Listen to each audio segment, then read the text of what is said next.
شیطان کا وسوسہ، پتہ نہیں قبول ہوگی یا نہیں، اتنی دعا تو مانگ چکا ہوں، ابھی تک تو کوئی نتیجہ سامنے نہیں آیا، اور مانگنے کا کیا فائدہ ہوگا؟ کیا واقعی دعا مانگتے ہوئے یہ وسوسہ نہیں آتا سب کو؟ یا یہ مایوسی کی کیفیت نہیں آتی؟ میری تو نہیں سنی جا سکتی، معلوم نہیں وہ کون خوش قسمت ہیں جن کی دعائیں سنی جاتی، اس لیے چلو کسی اور سے کہہ دیتے ہیں وہ میرے لیے دعا کر دے، اپنے لیے خود کیا کرنا۔ تو شیطان ہمیشہ دعا مانگنے کے عمل میں رخنا ڈالتا ہے، خلل پیدا کرتا ہے، کیونکہ دعا ایک ایسا عمل ہے جو اللہ اور بندے کے درمیان ایک محبت کا تعلق پیدا کرتا ہے، ایک اپنائیت کا تعلق پیدا کرتا ہے، ایک تقرب کا تعلق پیدا کرتا ہے۔ جب انسان اپنے رب سے مانگتا ہے تو اس کا احسان مند ہوتا ہے، اس کے قریب آ جاتا ہے، اور مانگتا انسان کس سے ہے؟ جس پر مان ہوتا ہے، جس پر یہ یقین ہوتا ہے کہ وہ دے گا، جس پر اعتماد ہوتا ہے کہ وہ میرا بہت خیر خواہ ہے، میرا بھلا کرنے والا ہے۔ انسان ہر ایک سے نہیں مانگ سکتا، ہر ایک کے سامنے اپنی ضرورت نہیں رکھ سکتا۔ تو اگر دیکھا جائے تو ایک اللہ کی ذات ایسی ہے کہ جس سے یہ ساری توقعات پوری ہو سکتی، اللہ کے سوا کوئی نہیں کہ جو انسان کے ساتھ ایسا معاملہ کر سکے۔ اس لیے تمہارا رب کہتا ہے کہ مجھ سے مانگو، اس کو پسند ہے بندوں کا مانگنا۔ اچھا، یہ جو دعا ہے اس میں صرف کسی چیز کا براہ راست نام لے کر مانگنا ہی شامل نہیں، یعنی مانگنے کے طریقوں میں صرف ایسا ہی نہیں کہ ہم کہ یا اللہ فلاں چیز مجھ کو دے دے۔ اس کے کئی انداز ہو سکتے ہیں۔ ایک تو یہی براہ راست کسی خاص چیز کا سوال کرنا، یہ بھی بہت اچھا ہے۔ بندوں سے سوال کرنا برا ہے، لیکن اللہ تعالیٰ سے سوال کرنا تو عبادت کا درجہ رکھتا ہے۔ یعنی کتنا پیار آتا ہے نا اللہ تعالیٰ پہ کہ ضرورت ہماری ہے اور ہمارے اس مانگنے کے عمل کو بھی عبادت کہہ رہے ہیں، کیونکہ ایک تعلق ہے نا، وہ وقت اس کی یاد میں گزرتا ہے، اس کی طرف متوجہ ہو کر گزرتا ہے، اس لیے وہ وقت بھی عبادت بن جاتا ہے، وہ عمل بھی عبادت ہو جاتا ہے۔ تو ایک تو یہ کہ جیسے ہم سوال کرتے ہیں اللہم انی اسألک کہہ کے دعا مانگتے ہیں، یہ جتنی مسنون دعا میں آپ نے دیکھا ہوگا اسألک برابر سوال کا لفظ ہے۔ لیکن کچھ دعائیں ایسی ہوتی ہیں جس میں سوال نہیں کیا جاتا، صرف اللہ تعالیٰ کی حمد و ثنا کر دی جاتی، جیسے حضرت ایوب علیہ السلام نے کہا تھا انی مسنی الضر وانت ارحم الراحمین۔ یہ بھی دعا کا ایک انداز ہے، مانگا کچھ بھی نہیں، بس اپنی تکلیف کا اظہار کر دیا اور اللہ تعالیٰ کی حمد و ثنا کر دی، مجھے تکلیف پہنچی ہے اور آپ سب سے بڑھ کے رحم فرمانے والے۔ یہ بھی نہیں کہا آپ رحم فرمائیے، کہ آپ تو سب سے بڑھ کے رحیم ہیں اور میری تکلیف آپ جانتے ہیں۔ یہ بھی ایک سٹائل ہے۔ اسی طرح کوئی ذکر کر دینا، مثلا استغفار پڑھنا۔ اب استغفار پڑھنے والے کے لیے کتنی خوشخبریاں ہیں کہ اس کا ہر مسئلہ آسان ہو سکتا ہے اس کی وجہ سے۔ خیر اس میں تو بخشش کی طلب ہوتی ہے، ایک طلب کا انداز ہے، لیکن استغفار جو ہے وہ عام دعا سے ذرا مختلف ہے۔ اسی طرح درود شریف پڑھنا، اس میں اپنے لیے تو آپ کچھ بھی نہیں مانگ رہے ہوتے، نبی صلی اللہ علیہ وسلم کے لیے مانگ رہے ہیں، لیکن وہاں کیا ہو رہا ہے کہ جب آپ ان کے لیے رحمت کی دعا مانگتے ہیں اللہ تعالیٰ آپ پہ 10 رحمتیں فرماتے ہیں۔ یہ بھی ایک مانگنے کا انداز ہے۔ اب درود شریف پڑھنا جو ہے باعث برکت بھی ہے، عبادت بھی ہے، ذکر بھی ہے اور ایک طرح کی دعا بھی ہے۔ اسی طرح بعض اذکار کے آپ نے کتنے فائدے دیکھیں، صبح شام کی دعاؤں میں آپ دیکھیے آپ پڑھتے ہیں بسم اللہ الذی لا یضر مع اسمہ شیء فی الارض ولا فی السماء وہو السمیع العلیم۔ یہ صرف ذکر ہے، اس میں آپ مانگ تو کچھ نہیں رہے، لیکن کتنی فضیلت ہے اس کی کہ جو شخص یہ دعا پڑھے گا اس کو کوئی چیز نقصان نہیں دے گی۔ اس میں آپ یہ نہیں کہہ رہے کہ یا اللہ میں تجھ سے سوال کرتا ہوں کہ ہر نقصان دہ چیز کو مجھ سے دور کر دے، نہیں۔ پھر اسی طرح اللہ تعالیٰ کی حمد و ثنا کے جو کلمات ہیں، مثلا لا الہ الا اللہ وحدہ لا شریک لہ لہ الملک ولہ الحمد وہو علی کل شیء قدیر۔ عرفات کی حدیث میں آتا ہے کہ آپ نے فرمایا کہ عرفات میں میری دعا اور مجھ سے پہلے انبیاء کی دعا یہ کلمہ ہے، یہ لا الہ الا اللہ۔ اب اگر دیکھا جائے تو اس میں تو کوئی دعا کی بات نہیں، یہ تو صرف اللہ کا ذکر ہے۔ تو یہ بھی مانگنے کا ایک طریقہ، ہم مانگے کچھ نہیں، بس صرف ذکر کرتے رہیں اس کا بیٹھ کے۔ اسی طرح آپ دیکھتے ہیں کہ طواف کے دوران آپ کیا پڑھتے تھے، سبحان اللہ والحمد للہ ولا الہ الا اللہ واللہ اکبر۔ اب یہ دعا تو نہیں، یہ تو ذکر ہے اللہ کا۔ تو اللہ تعالیٰ کا ذکر کرنا، اس کی کتاب کی تلاوت کرنا، اس کو پڑھنا، علم حاصل کرنا، یہ ایسے اعمال ہیں کہ جن میں مشغول ہو کر انسان کے لیے کائنات کی ہر چیز دعائیں کرنے لگتی، طالب علم کے لیے بہت سی مخلوق دعائیں کرتی. آپ مشغول ہو گئے کسی اور کام میں، خدمت خلق میں یا علم حاصل کرنے میں، اور اللہ تعالیٰ کی مخلوق شروع ہو گئی آپ کے لیے دعائیں کرنا. عرش والے فرشتے آپ کے لیے دعائیں کرنے لگتے ہیں اگر آپ ایمان لا کر اچھے کام شروع کر دیں. تو اللہ سے مانگنے کے مختلف انداز ہیں، ڈائریکٹ مانگنا بھی اور مختلف عبادات کرنا بھی. اسی طرح وَاسْتَعِينُوا بِالصَّبْرِ وَالصَّلَاةِ، مدد مانگو صبر اور نماز سے.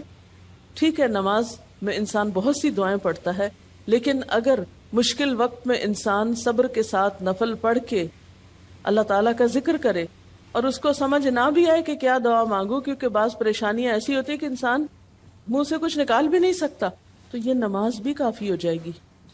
وَقَالَ رَبُّكُمُ ادْعُونِي، اور تمہارا رب کہتا ہے مجھے پکارو. اور پکارنے کے کئی انداز ہیں. دل ہی دل میں پکارنا بھی آتا ہے، چپ کے پکارنا بھی آتا ہے، اونچی آواز سے پکارنا بھی آتا ہے، اکیلے پکارنا بھی آتا ہے، سب کے ساتھ مل کے دعا کرنا بھی آتا ہے. کوئی دعا مانگ رہا ہو تو آمین کہنے سے بھی بات بن جاتی. مجھے یاد ہے کہ ایک دفعہ میں عمرے پر گئی اور طواف کے بعد جہاں میں نفل پڑھ رہی تھی، تو نفل کے بعد میں نے سوچا کہ میں اپنی دعا کرتی ہوں. اتنے میں ایک شخص عربی میں کوئی دعا مانگ رہا تھا. اتنی خوبصورت دعا تھی کہ میں نے ایسی دعا کسی سے نہیں کبھی سنی، اور میں نے صرف آمین کہنا شروع کر دیا. میں نے کہا یا اللہ، میری تو نہ زبان میں اتنی بلاغت و فصاحت ہے، نہ مجھے اتنی باتیں آتی ہیں، مجھے تو مانگنا بھی نہیں آتا، تو بس جو کچھ یہ مانگ رہا مجھے بھی یہی دے دے. میں نے صرف آمین آمین آمین کہنا شروع کر دیا. یہ کتنا بڑا اس کا احسان ہے کہ ہم آمین کہہ کے بھی شامل ہو جاتے ہیں دوسروں کی دعاؤں میں.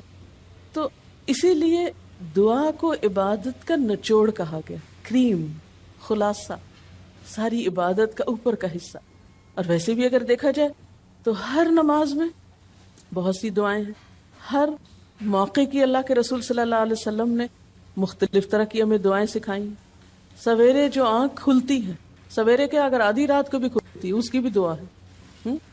اس وقت سے لے کر کوئی کام ایسا نہیں دین کا یا دنیا کا، اچھا یا برا، جس کے لیے کوئی نہ کوئی دعا نہ موجود ہو.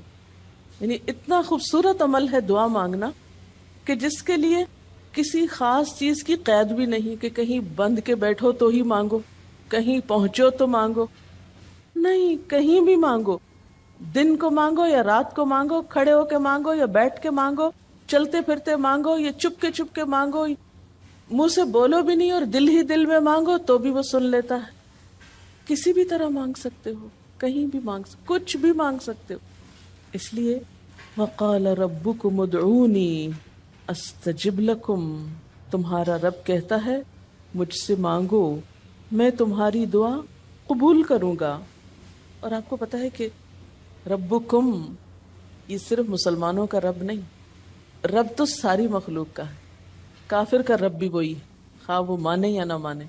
اس لیے قبولیت دعا کے لیے مسلمان ہونا بھی شرط نہیں. اگر کوئی کافر بھی اللہ کو پکارتا ہے، اپنے رب کو پکارتا ہے، تو وہ اس کی بھی سنتا ہے. اور خصوصاً اگر وہ مظلوم ہو، کسی نے اس پہ ظلم کیا ہو، تو وہ فریاد فوراً اوپر پہنچتی ہے، خواہ وہ مسلمان نہ بھی ہو. اس لیے یہ جو دعائیں ہیں یہ آپ سب کو بتا سکتے ہیں، مسلم نان مسلم سب کو سکھا سکتے ہیں، تاکہ وہ اپنے رب کو پکارے اور رب ان کو ہدایت دے. اور پھر آپ دیکھیں گے کہ دعا کے ذریعے جو اللہ تعالیٰ پر اعتماد بیٹھتا ہے، اور اگر وہ خصوصاً یہ کہ جلدی قبول ہو جائے، تو اس وقت جو ایک خصوصی شکر کی کیفیت آتی ہے. لیکن یہ کہ مایوس نہیں ہونا. بات میں یہ کر رہی تھی کہ اس کے لیے کوئی شرط نہیں کہ کوئی شخص بہت نیک مسلمان ہو یا بہت اچھا مسلمان ہو، وہ تو گناہ گاروں کی بھی سنتا ہے. اس لیے بعض اوقات لوگ جب مایوس ہونے لگتے ہیں نا کہ ہم تو بہت گناہ گار ہیں، ہماری نہیں سنی جائے گی، تو انہیں مایوس نہیں ہونا چاہیے. مایوس ہو کے کہاں جائیں گے سننے؟ کس سے مانگنے جائیں گے؟ ان کو بھی پکارنا چاہیے، خواہ کوئی کیسے بھی گناہ میں ڈوبا ہوا، کیسی بھی حالت میں ہو، اور اس کے لیے بھی مانگنا چاہیے. حتیٰ کہ کافر جب تک زندہ ہے، اس کی صحت کے لیے، اس کی ہدایت کے لیے، اس کی خیرخواہی بھلائی کے لیے بھی آپ خوب دعائیں مانگ سکتے ہیں. آپ صلی اللہ علیہ وسلم ابو جہل کے لیے بھی دعا کرتے تھے، یا حضرت عمر کے لیے کہتے تھے کہ ان دونوں میں سے کسی ایک کو تو ضروری ہدایت دے. تو دعا ہر حال میں فائدہ دیتی، ان مصیبتوں میں بھی فائدہ دیتی ہے جو اتر چکی ہیں، ان میں بھی دیتی ہے جو نہیں اتری. دعا تو ابلیس کی بھی قبول ہوئی تھی، اس نے قیامت تک زندگی کی دعا مانگی تھی، اس کی بھی قبول کر لی گئی. اس نے کہا تھا قال انظرنی الی یوم یبعثون، قیامت تک کے لیے مجھے مہلت دے کہ میں انسانوں کو بھٹکا سکوں. تو اللہ تعالیٰ نے کہا جاؤ، تمہیں مہلت دی گئی. اس لیے یہ خیال تو اپنے دل سے سب نکال دیں کہ ہماری دعا نہیں قبول ہوتی، سب کی ہو سکتی. شرط یہ ہے کہ آپ واقعی دعا مانگ رہے ہوں. ہاں، جو غافل دل سے مانگے اس کی نہیں قبول ہوتی، کیونکہ وہ مانگ نہیں رہا، وہ تو بس صرف ایک فرض پورا کر رہا ہے. وہ بظاہر دیکھنے میں مانگنے کا عمل نظر آ رہا ہے لیکن حقیقت میں مانگ نہیں رہا. تو حدیث میں آتا ہے کہ اللہ تعالیٰ غافل دل کی دعا نہیں قبول کرتا. بس کچھ ادب یہ ضرور سکھائے گئے کہ انسان قطع رحمی کی دعا نہ کرے، گناہ کی دعا نہ کرے، غلط کاموں کی دعا نہ کرے، اور پھر ساتھ یہ کہ دعا کرنے کے بعد مایوس نہ ہو، دعا میں جلد بازی نہ کرے، کیونکہ اللہ تعالیٰ نے قبولیت دعا کا وعدہ کر رکھا ہے. استجب لکم، میں قبول کروں گا تمہاری دعائیں. ہاں، یہ ضرور ہے کہ قبولیت کی شکلیں مختلف ہوتی ہیں. بعض اوقات تو انسان کو بالکل وہی مل جاتا ہے جو وہ چاہتا ہے، بعض اوقات وہ نہیں ملتا جو وہ چاہتا ہے، بلکہ وہ دے دیا جاتا ہے جو اس کو زیادہ ضرورت ہوتا ہے. یعنی ہمارا تو علم اتنا محدود ہے نا، ہم ایک چیز مانگ رہے ہوتے ہیں جو ہمارے حق میں کوئی زیادہ اچھی نہیں ہوتی. اللہ تعالیٰ ہمارے لیے ہم سے بڑھ کر مہربان ہے، وہ ہمیں وہ نہیں دیتا بلکہ وہ دیتا ہے جو ہمیں اس سے زیادہ فائدہ دے سکتا ہے. اگر آپ اپنی گزشتہ زندگی کی دعاؤں پہ ایک نظر ڈالیں تو ہم کتنی چھوٹی چھوٹی چیزیں مانگتے رہے ہیں اور اللہ تعالیٰ نے ہمیں اس سے بڑھ کر عطا کیا ہے. ہم سب کو جو اللہ تعالیٰ نے دین کی سمجھ دی یا دین کو سیکھنے کا شوق دیا، ضروری نہیں کہ ہم سب نے یہ مانگا ہی ہو کہ اللہ تو ہمیں موقع دینا اپنے دین کو سیکھنے کے لیے، سکھانے کے لیے. لیکن یہ ضرور ہو سکتا ہے کہ ہم زندگی میں کچھ اور مانگتے رہے اور ہمیں وہ نہیں ملا، یہ نعمت مل گئی اور وہ ہمارے حق میں زیادہ بہتر ہو گئی.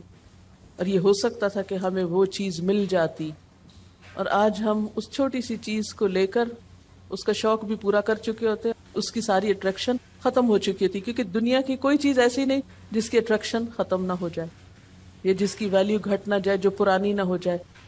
لیکن قرآن کا علم ایک ایسا علم ہے جو ہر دم نیا لگتا ہے، ہر دم زندگی دیتا ہے، خوشی دیتا ہے، سکون دیتا ہے، ایک راحت ملتی ہے.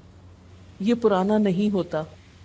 پھر اسی طرح یہ بھی ہوتا ہے کہ بعض اوقات انسان کی کوئی آفت ٹال دی جاتی. آپ مانگ رہے ہیں رزق، تو وہ رزق میں برکت تو نہیں ہوتی مثلا، لیکن کوئی بیماری آپ سے ٹال دی جاتی کہ خدا نہ خواستہ آپ کو اگر مال مل بھی جائے اور ایسی بیماری لگ جائے کہ سارا مال اس میں ڈوب جائے تو مال بھی گیا اور تکلیف الگ. تو اللہ تعالیٰ اپنی رحمت سے آپ کو زیادہ مال تو نہیں دیتے مگر وہ بہت بڑی بلا سے محفوظ رکھتے ہیں، کسی حادثے سے بچا لیتے ہیں، کسی ایسی پریشانی سے بچا لیتے ہیں کہ جس میں آپ کا سب کچھ ہی کھپ جاتا.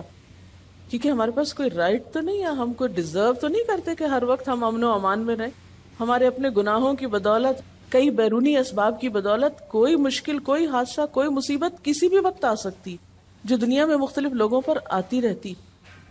ہم ہر امن ڈیزرو تھوڑی کرتے ہیں، یہ تو اللہ کی عنایت اور رحمت اور نعمت ہے کہ وہ جو ہمیں دیے ہوئے یہ.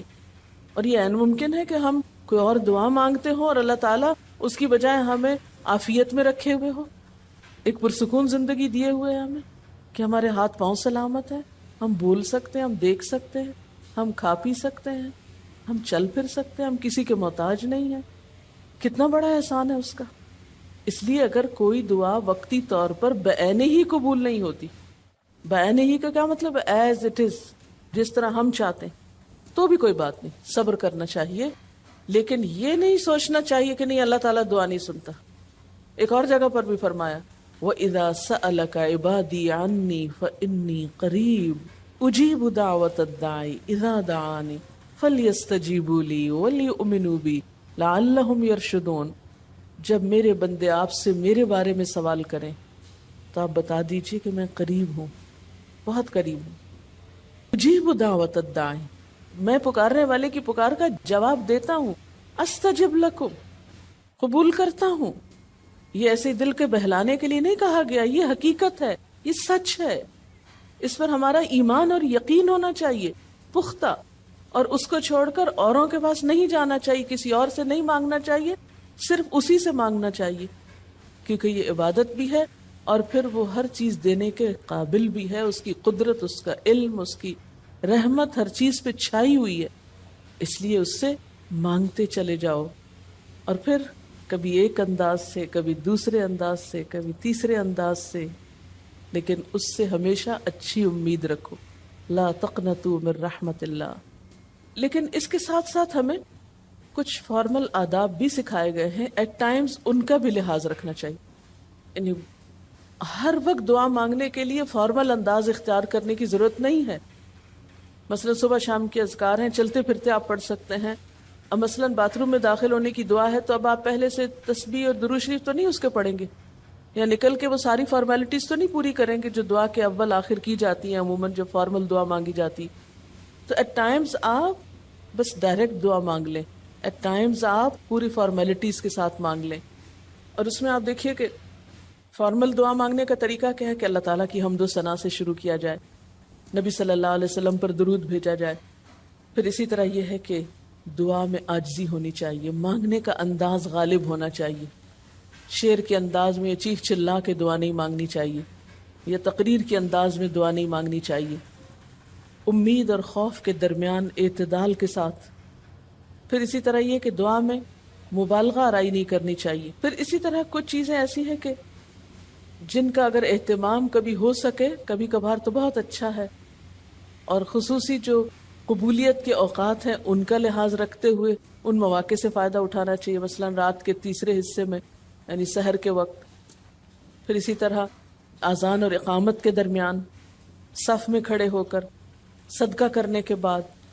کوئی بھی نیکی کا کام کرنے کے بعد، عصر کی آخری گھڑی میں، جمعے کے دن ایک خاص گھڑی میں، سجدے میں دعا، رات کو آنکھ کھل جانے پہ دعا، امر بالمعروف اور نہی عن المنکر کے بعد دعا، تلاوت قرآن کے بعد دعا، عرفہ کے دن کی دعا، رمضان کے مہینے میں خصوصاً روزہ افطار کرتے وقت دعا، پھر عادل امام کی دعا، مسافر کی دعا، بارش کے وقت کی جانے والی دعا، یہ خاص قبولیت کے اوقات اور اسباب ہیں، پھر التحیات اور درود شریف کے بعد کی جو دعا ہے جو ہم بیٹھ کے نماز کے آخر میں پڑھتے ہیں، یہ بھی صرف رب جعلنی تک ہی نہیں بلکہ اس سے زیادہ دعائیں بھی ہیں۔